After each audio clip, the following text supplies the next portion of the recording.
All right, welcome back to Bardsung. We have moved on through chapter 1. We just finished encounter 1C with the rusty key we found here through reading this narrative section. We've moved down pathway 1 and we're about to begin encounter 1E. We've got it set up as the rules have told us to, but let's back up a little bit and read this narrative text. And then we'll go from there. So 303. It says this: a vital clue presents itself at last. Hobgoblins are ever as loose with their tongue as they are willing to fight, and their boasting boisterously loud. Encouraged, you hurry on, towards an area that looks like a makeshift camp, fit for a warlord. Could this be their leader, or just a particularly savage bandit? And then it tells us to progress to page 82, which I'll show you what we did after reading that. And that was just some instructions on how to set up our very first boss encounter. Which is, here we go. Got the Reaver Captain. Let's read this text up here. The sound of deep laughter echoes from ahead, strange in these bleak surroundings. It is soon accompanied by other voices, some low rumbles, others like nails scratched over a chalkboard. Regardless of their pitch, the accents and tones betray them as belonging to a band of hobgoblins. Around the next corner, you see a small fire burnt down to embers, a mob of the creatures lazing on the ground in front of it. One in particular stands out, a heavily armored warrior with a proud bearing and a cruel smile. He looks up. The moment your eyes lock across the clearing, he leaps to its feet, shouting for the others to arm themselves. It seems this will be your first test against a more challenging adversary. Right, so as I mentioned, we have some particular text in here on how to proceed in setting up a boss encounter. These are different from enemies in that obviously they're a little tougher. They're going to do some other attacks and interesting tactics, that kind of thing. But instead of them just having one particular card you put in the initiative, they have a reference card which has some stats on it, and we put that to the side. There's some special text here. But they also have initiative cards which you shuffle into the initiative, and then they get multiple turns per round, which will be very interesting. We also have a ton of bad guys too. We have a brigand, a raider, a brute, and then 2 brigands actually. There's another one here. And so it's a pretty stacked initiative, which is interesting. This is going to be really fun, and I'm sure this is going to be challenging. So how we take out this captain is interesting as well. There are heat up sides to the boss cards, but not their reference card, or they're just one card, but to each initiative card, which is just a move that they're going to do, and it has a tactic or behavior down there. So when a boss suffers a wound, you put a token next to them as usual, but what's a little bit different in these boss encounters as well is that each initiative card is typically going to have a heat up side. So when a boss gets a second wound, you take the highest initiative card in the marching order, and you flip it over, and then you would continue to do so until you flipped over all the cards in the initiative order. And once that happens, if the boss gets 2 wounds, you would discard the highest initiative card on the heat up side, and then you'd flip the other cards back to their normal side. So you have to keep repeating that process. So a lot of damage has to go out. And of course, the way that we defeat him is removing all of his initiative cards from the lineup. So that's pretty much it. This will be really interesting to see how this goes. We used all of our gold to get a treasure. We drew another coin purse from the Lost Treasure deck, and we had enough gold as well to replenish all the tokens up there that we can use, which I'm sure the health potions will come in handy. You can't rest during boss encounters. You can't explore during this particular boss encounters, and I'm thinking most of them as well. And then you don't do the event roll at the end of these encounters. The instructions say that, in fact, the boss is so fearsome that he scares away wandering monsters. So without further ado, we're going to get into it and take on our first boss, this guy, the Reaver Captain. He has a movement of 2, a toughness of 4, and at the start of each end phase, place an additional brigand on this tile's spawn point, unless there are 6 brigand models only on the playing area. And in fact, if you look at the Bardsung errata that has been added as of February 2022, this text would change a little bit, which is you continue to place brigands unless all the models have been used. So you just keep putting brigands out, which is great. So we really need to focus fire on that guy, I believe, and maybe do a little bit of crowd control. But there's also a change to the premonition card, which I'm realizing now that we hadn't used. We used that power once, I believe, which is just you don't replenish a fate in level 1, if you would. And if you look, the card here, it's just a misprint. It's just the same front and back. So there's really no point in it changing. But I think we only used it once, so it didn't have a huge impact on what we did. This, if the enemy has a lower initiative than Wild Shell, replenish 1 fate. That last part wouldn't have happened on level 1, but I think we used it once, so it's as if we leveled it up, but we'll try to remember that from now on. We did level up Curse, not Premonition. So yeah, I think that's it. I think it's about time to get started, and the first models that are going to go are the Brigands. Let's check their particular behavior trait card here. They're ferocious. They want to attack somebody in the same zone. We'll start with this farther north guy. He doesn't want to do that. He wants to charge into an unengaged zone, so he'll charge into here. We'll roll resilience roll with old Wild Shell there. All right, so that's a 15 plus 3, easily meeting the target number 9. We won't get hit. And then this guy will move in here. It's an unengaged zone. They'll unfortunately attack Path Seeker because he's higher in the initiative. So let's go ahead and make that roll. That's a 5. So right off the bat, Path Seeker is going to take a wound.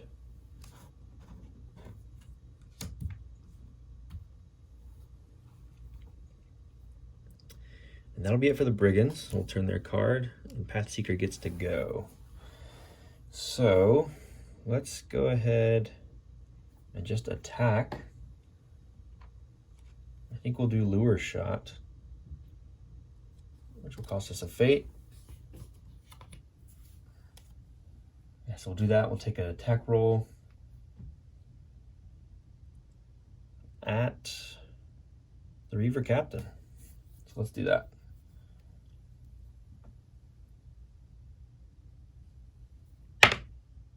All right, that is a 10. Plus 3 is enough to hit. Let's see if we crit.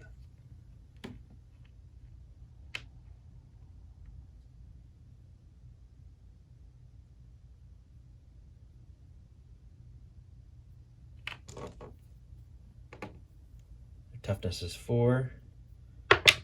That's a 4. All right, so automatically we're going to deal 2 wounds, and we can dodge. We'll dodge this way. So we'll take a look at the initiative here. The Call card is the first card in the initiative order. So we'll take 2 wounds off here if we had them, and we'll just flip it over to this side.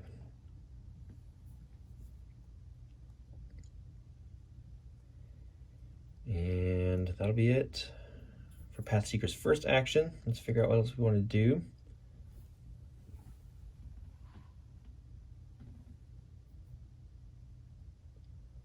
And it says here in Lure Shot that if the attack hits, the target can be pushed up to 2 zones after the attack is resolved. So I think we'll do that. I think we'll push him back. The boss encounter section of the rules say that bosses are unaffected by abilities or conditions that reduce their speed or prevent them from moving. That is not that. It doesn't say they're immune to pushing.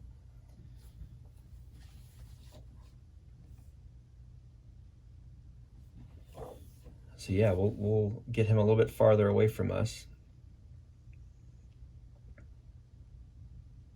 And we'll do another action here in a moment. Let's go ahead and do our snapshot against that Reaver Captain. Should we make it empowered?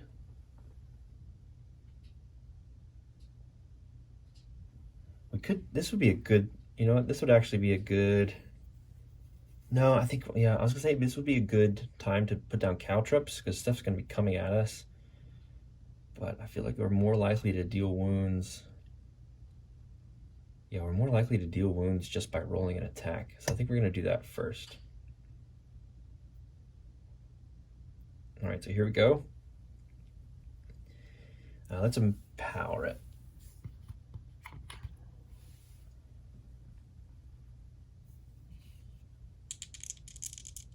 All right, 17 plus 1 is 18. That will hit. Let's roll our damage die.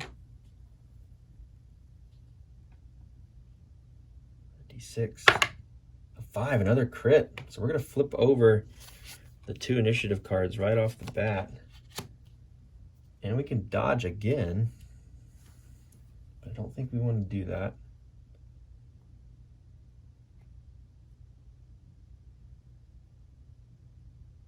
Yeah, I think we'll just stay put for now. And we'll move on to the Reaver Captain's turn. All right, so with Path Seeker done, that means we move on to this Cull card from the Reaver Captain. It is a pulse attack, meaning they will attack all the heroes in a particular zone. They have 0 range, so they need to run in. They do a serious wound and a push. And they're going to want to charge the closest hero on the marching order, which unfortunately is Path Seeker. So they have 2 movements, so they can get down here to them. And we need to roll a defense roll. This is scary. So let's roll a d20, trying to hit a 12. We got a 19. That is good. So that's a miss on the Cull. That's it for that particular initiative card. Next is the Ripping Slash, which is charge the hero with the highest initiative. And unfortunately, that's us. Again, if we're thinking about Path Seeker. Of course it's us, but yeah, it's Path Seeker. So let's roll another one. Ooh, a miss is going to push. And a hit is going to do a serious wound and a push, which is just yikes. All right, here we go. Come on, good rolls. Oh, that's a 6 with no defense bonus. So that's going to deal a serious wound to us. Let's get that. Broken Spirit. This hero can't replenish fate. Yikes. All right. That's it for that. Now it is Raiders' go. They're right here. They're cautious. They want to attack the closest hero. Ooh, which is Path Seeker. Oh no. We might be using a health potion here for sure. Yeah, we'll see. We'll see. All right, well, let's deal another defense roll from Path Seeker.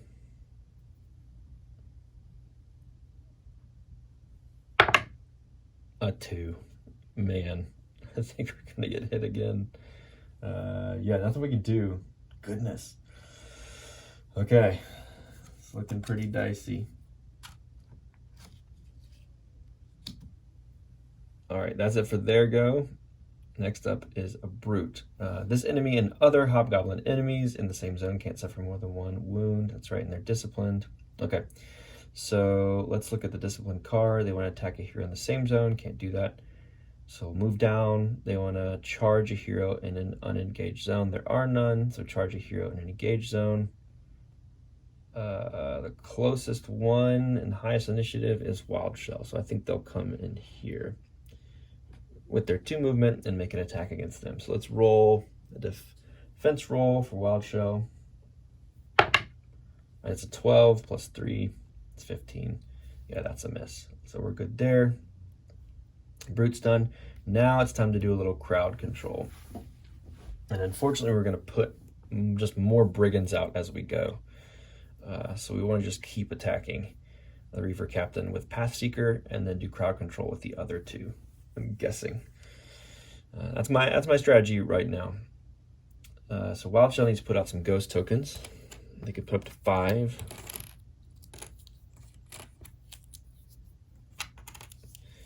So we'll definitely go to 1 here, here, here, and here. And actually, yeah, we only need 4 at the moment, so we won't put out the 5th one. Might be good to put it out, but no, that's okay. Let's see what they want. Let's see what they want to do. I think curse for sure. And I think we probably want to curse the Reaver Captain.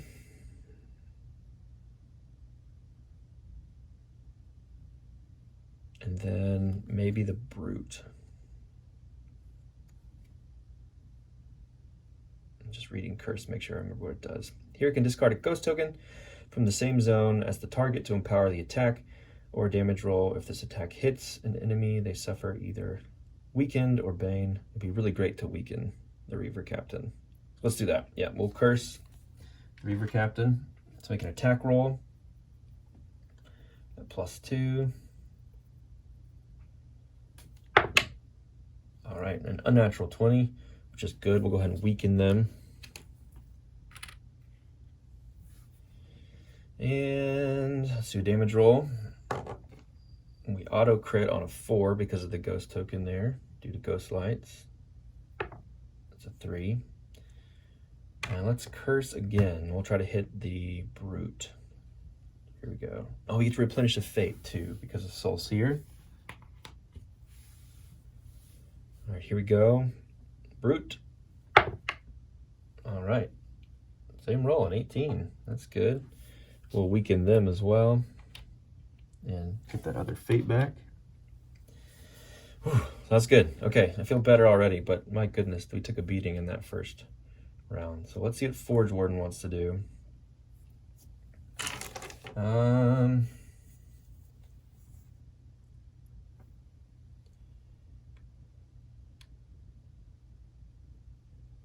We could just move in there and just hack away at the Reaver Captain. No, probably best to do a little more crowd control. So yeah, so let's just attack the Brigand in our spot.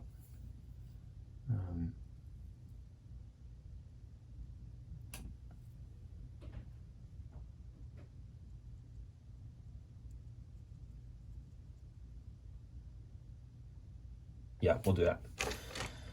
Oh, this is tense. This is tense. And we'll use his judgment because there's a chance we could take him out in one ability. So that costs fate. Let's roll against a TN of 9. All right, that'll hit. So we'll do 1 wound. See if we crit. Their toughness is 4. Yep, we do. So 1 Brigand gone. That's good because another one's just going to come out right now. And I guess we could just use Crusader Stride.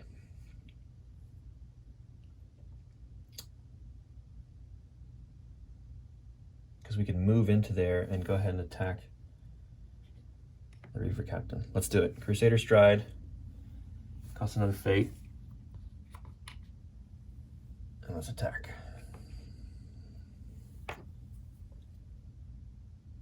All right, let's empower it too.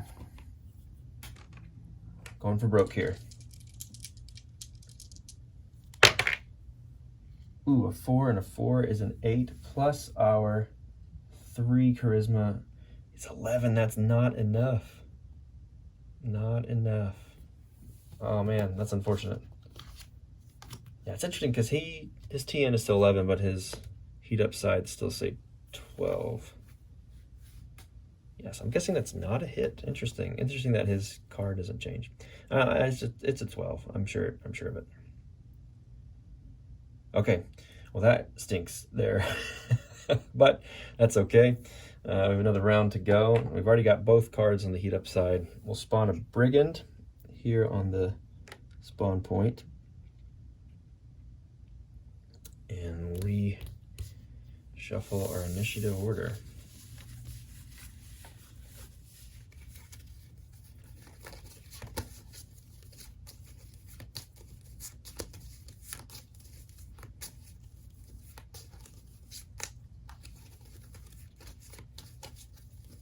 Some good rolls there from the attacks Pathseeker. Right, first up's the Warden, then the Call, then Brute, Brigand, Pathseeker, Raider, Wild Shell, and Ripping Slash. Okay, good. Good. I like that start. I like that start. So let's go. We have no fate, so we have to do Mechanica Strike. If we crit on this, we'll get a fate back. So let's go ahead and roll an attack against the Reaver Captain. That's an 8 plus 3 is 11. Just shy once again. Unfortunate. Man, I think that's all they can do.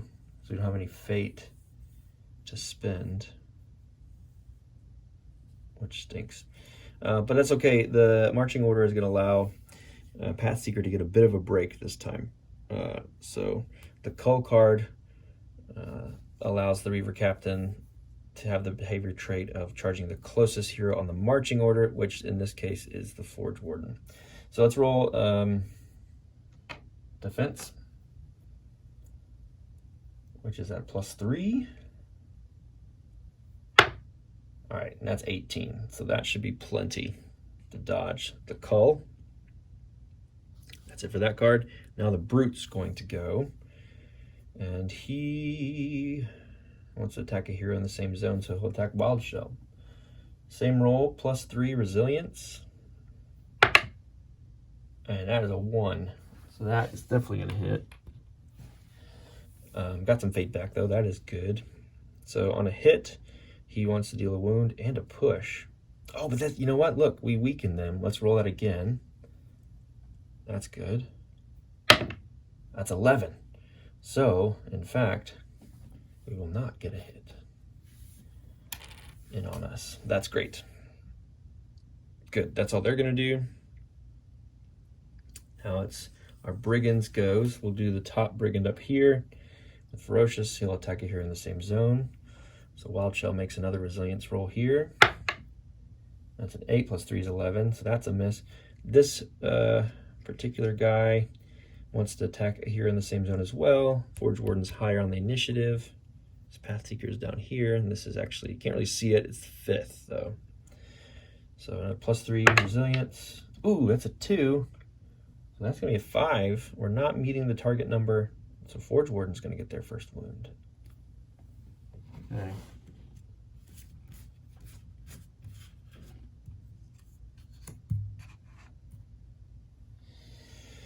Ouch. All right, now Pathseeker gets to go.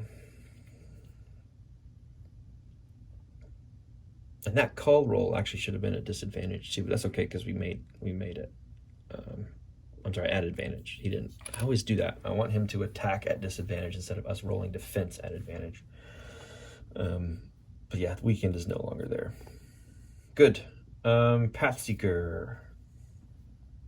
They have fate, and I think it's really good to use it on perhaps Caltrops. I think I'll save it for Caltrops this time.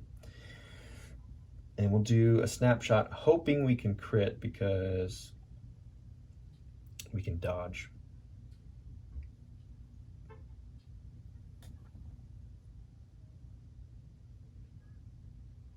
Or should we just do Lure Shot because we can push things out of our zone?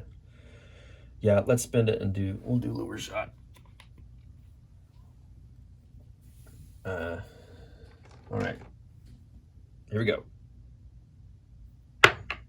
11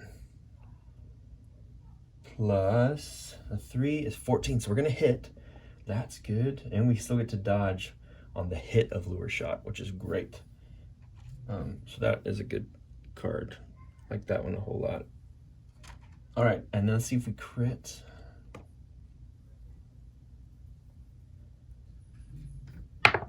No, that's a 1. So we'll deal a hit. And we can dodge, so let's move up here. Or should we go over here? We'll move here.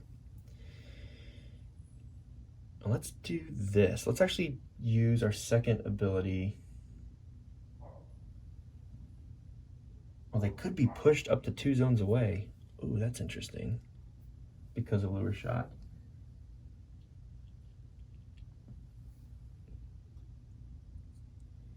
Yeah, why don't we do that? Why don't we push them up here? And then we'll dodge over here instead. And then we'll make our second ability card be Snapshot, which doesn't cost Fate. And we'll attack, I think we'll just attack that. We'll just attack the Raider. Because he's about to go.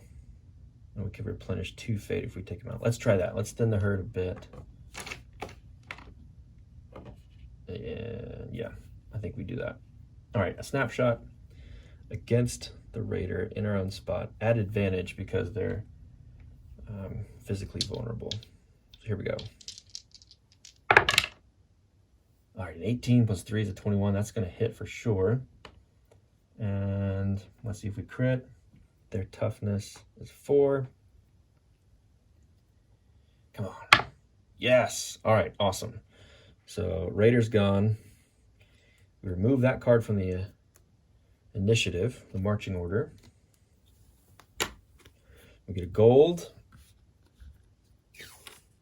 into the kitty. Glad we crit there. Okay, good. Good turn for Pathseeker. Next up is Wild Shell. So yeah, Wild Shell needs to move some ghost tokens around. We'll do that. And then we'll go ahead and just curse again. I think doing some buffs and banes is totally worth it here. So we'll first and foremost curse the Reaver Captain. So here we go. Need to hit a 12. That's a 14. That'll do. So let's go ahead and weaken them. And let's see if we crit. Nope. And then maybe let's do it again. Let's weaken the Brute. With the Cursed, if we can hit. And this is not a disadvantage because it's magic. Ooh, that's a 3 plus 3 is 6. That's not going to hit. Oh well, we get to replenish a Fate because we put a condition token on someone in a space with a Ghost Light. I think that's it. I think that's it for Wild Shell. Yeah, okay. Let's do the Ripping Slash. They want to charge a hero with the highest initiative. That's going to be Forge Warden, which they can do. All these tokens need to come with us. So we'll go 2 spaces, boom, boom. And we'll attack Forge Warden.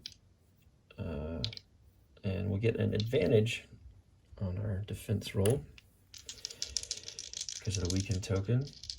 This is cool. I like this. This is a neat system for a boss fight. Here we go. Highest one's a 16. Yeah, so no Ripping Slash dealt to Forge Warden. That's it. Let's put out some more cards in our next marching order. See what happens next time. Here comes the new order. First is a Ripping Slash, then Brute, then Call, then Wild Shell, Brigand, Pathseeker, Forge Warden. Oof, that's not good. We're all pretty low.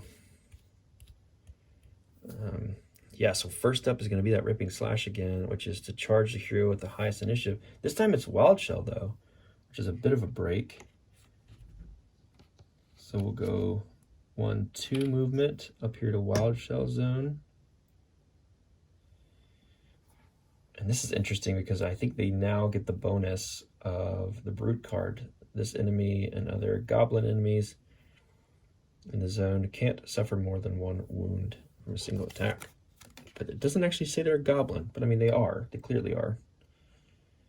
But they technically don't have that on their card, which is interesting. Okay, so let's roll a defense roll for the Turt. That's an 18. So yeah, no hit with the Ripping Slash. Next up is the Brute. What does he want to do? Attack a hero in the same zone. So same defense. Oh, a 2. That's not good. Plus 3 is 5. That's not enough to not get hit. So we'll put a wound out on Wild Shell. Their first wound. That's all they want to do. And now another card from the boss. Ooh, is going to attack Wild Shell again because it's the closest hero in the marching order. That's Wild Shell. So here we go, another defense roll. Need a 12. 15 plus 3 is 18. Another miss. Getting lucky with these rolls right now. Okay, Wild Shell gets to go now. Oh, you know what we forgot to do? We forgot to put out another Brigand, so let's do that. All right, we've put another Brigand out. One thing I'm thinking, I think you could get a separate Hobgoblin mini pack with this game, and I wonder if that would count for this particular addendum to the rules. Like, you just keep putting out Hobgoblins. Brigands, I should say. That'd be pretty brutal. Okay, we've spread out ghost tokens. For the first time, I'm putting some out in some other spaces, just thinking ahead that we perhaps could, you know, lure some people or have them move into our zone. But we reset them at the beginning of every turn, so I don't see how it would ever happen. But just in case, we're putting them out. And let's go ahead and do a couple curses, which is our bread and butter. All right, so let's empower this roll. And we'll go ahead and attack the Reaver Captain. Yeah, 11 plus our 2 is 13. That's enough to hit. So we'll put out a weekend token on them again. Let's see if we crit. Nope. Okay, let's do the same thing. Weekend. The Brute again. Yeah. Oh, and we'll get that fate back.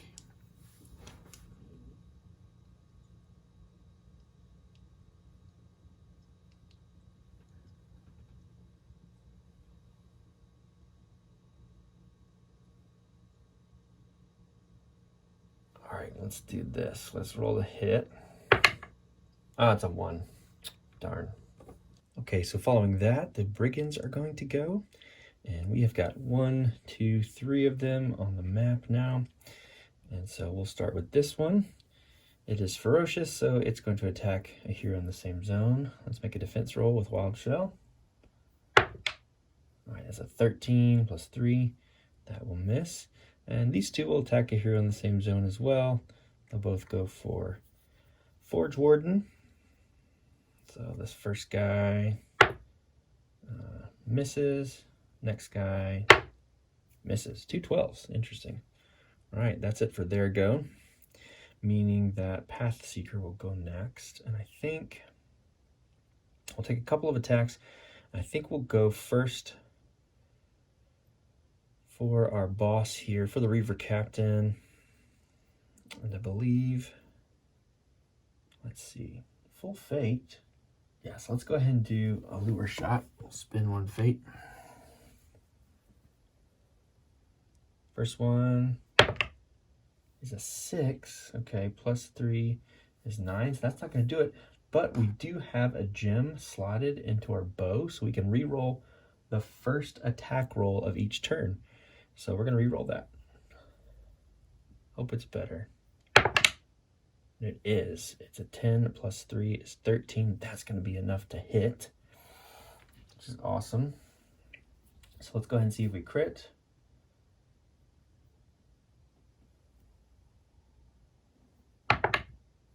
And the toughness is 4, so we do indeed.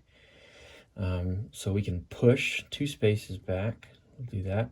We have now inflicted 2 wounds upon the Reaver Captain. And we'll go ahead and leave that wound there, because if it's like other enemies, and I believe they are, we get to carry over wounds from the attack.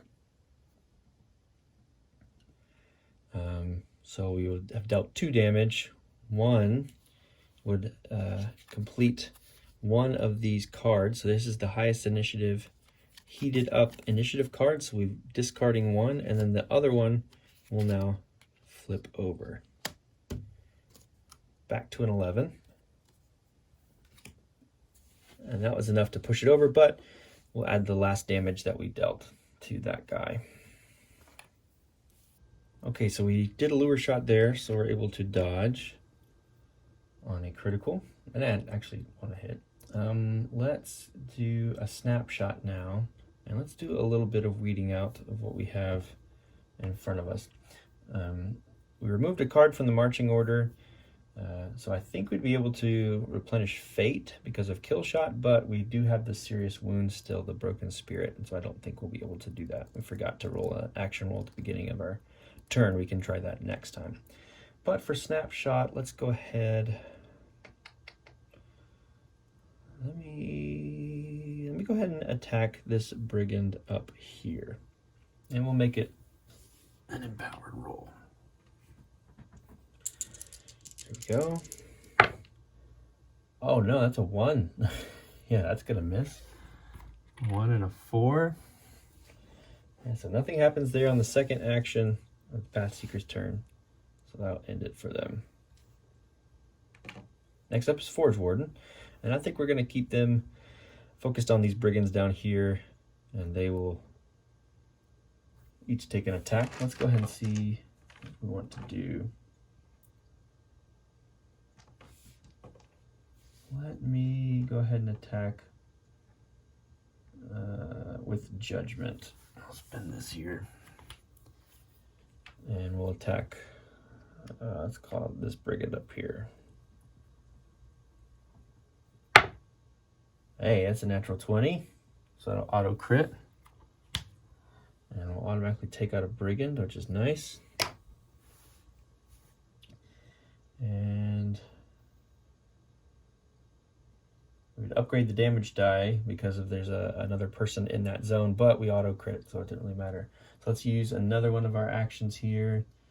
Let's try Mechanica Strike, and we'll roll against that other brigand.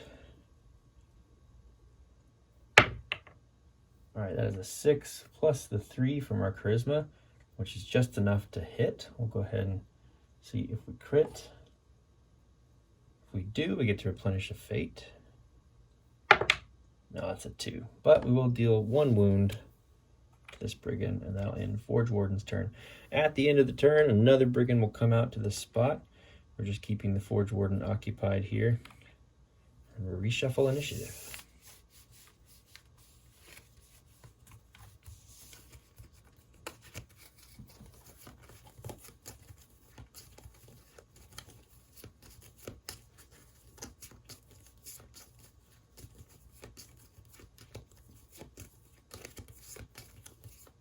Typically, I think we're supposed to flip this board over to the arena side, but since we were on just one contained tile, I didn't see it necessary. Ooh, first up, it's the Cull card, then Pathseeker, Brigands, Wild Shell, Brute, Forge Warden. Okay, so that means our Reaver Captain is going to attack somebody. Let's see what they want to do. They want to charge the closest hero in marching order. Oh dear. That is going to be Pathseeker. So they will move with their weaken token and their 1 wound up over here. And they are weakened, so this will be an advantage roll for us, which is good. We have no defense.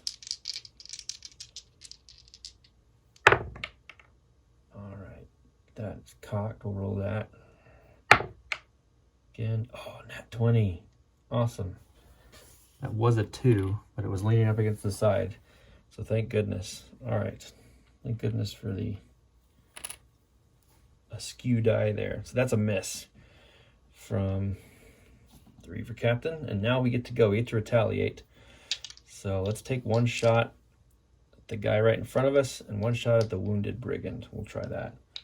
So, oh, at the beginning of our turn, though, we're going to make an action roll to see if we can flip over this broken spirit, because this means we can't replenish fate. So we're going to try to do that. We got to meet a 14. And we have a +1 in that particular stat. So let's see here. No, not going to do it. Okay. So for our first action, let's take a snapshot, because that means we can dodge. And we'll empower the roll. And this is at the Reaver Captain. Hey, that's 22, so that's going to hit. Let's see if we crit. Yeah, we do. All right, so 2 wounds coming out. The first one is going to heat up his card. So we'll flip that call card back over, making that a 12. And we'll leave that 1 wound token there because we get to put the other wound on him. We get to dodge out of the space. And we are really close to taking him out. I wonder if we should. No, I think we're okay. Might try to stick around and earn a little bit more gold. So let's take a second shot at this brigand right here. So here we go. Yeah, that's a little bit cocked too. Let's do that again.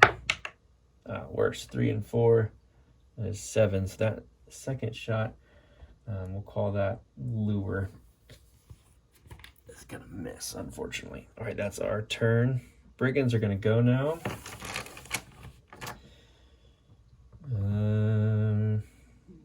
First up, this top one is going to attack Wild Shell.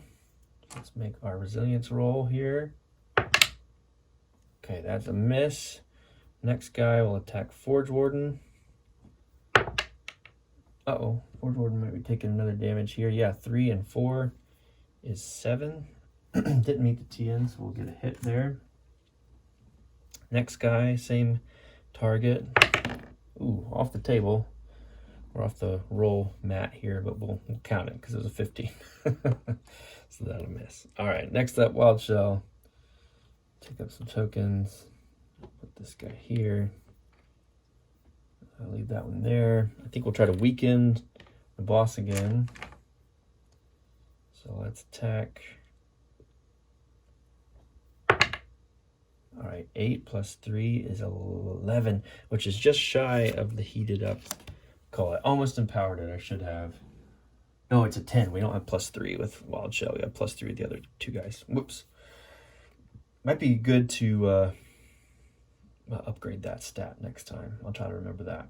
Okay, first one's a miss. Let's try it again. We'll try it again. Same thing. Much better. 18 plus 2 is 20. So that's going to hit. We'll weaken him. We'll punish the fate.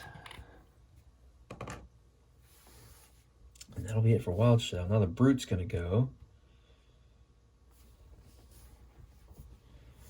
And it's going to attack Wild Shell.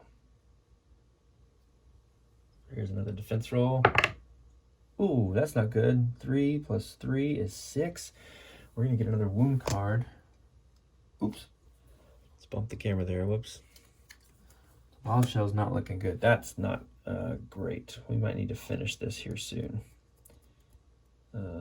Oh, and a push. Push is going to take effect there. So let's say they push us to the middle here. I've just been assuming it's a hit there. I can't remember if the Brute has hit us and we've missed that before, but gotta double check the attack profile of these enemies. Oh, and even when they miss, they push. I'm sure I've missed that in the past, now that I'm just realizing that. So sorry about that. Check your attack profiles. So that's it for their go. Forge Warden's gonna come out.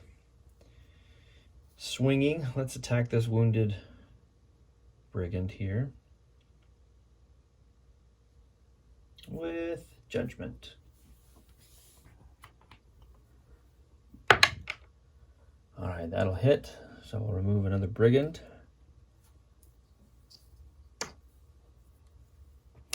And we'll take another swing at the brigand in our spot.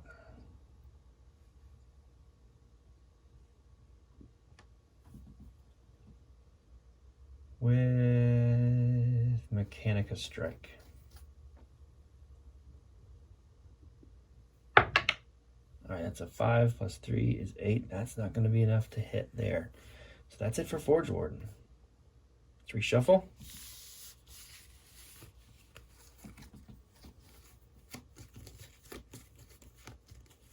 I can't believe I missed that miss thing for the Brute. I might go and add that to the description of the previous encounters, I'm sure. we've missed the brute attacking and missing. So I'm sure we have had some extra actions in our space, because the bad thing about getting pushed is you can't, you have to spin an action to move back into your combat spot. So make sure you remember that.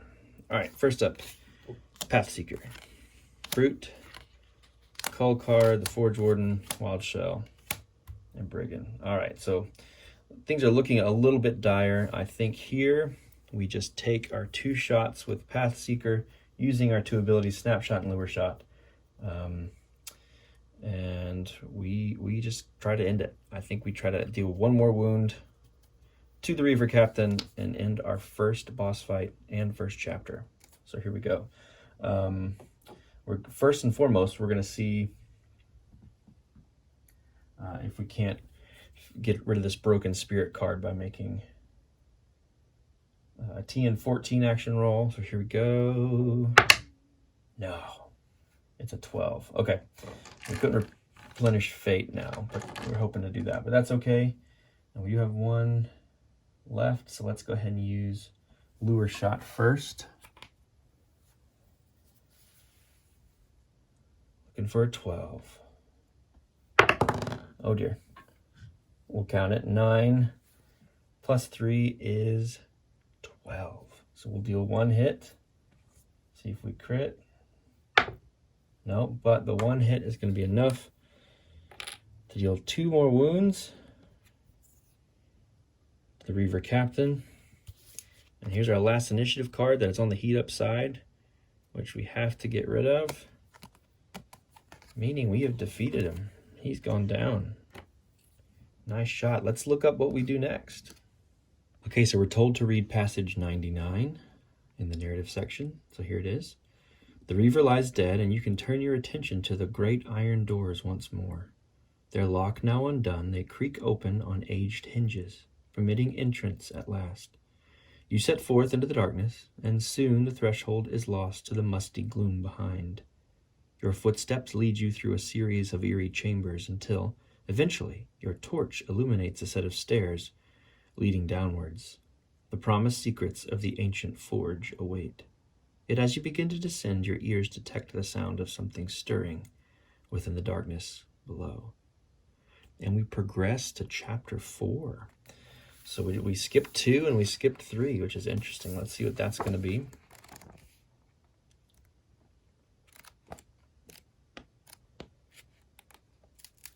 Chapter 4 is the Halls of the Dead. And yeah, we'll do that next time we play. So thanks so much for watching. The biggest lesson here is check your attack profiles before you assume you've been playing right. I'm sure we missed getting pushed a number of times there. But I'll add that to the description of the first few videos. But yeah, we'll tackle the Halls of the Dead next time. Thanks so much for watching, and we'll see you then. All right, bye.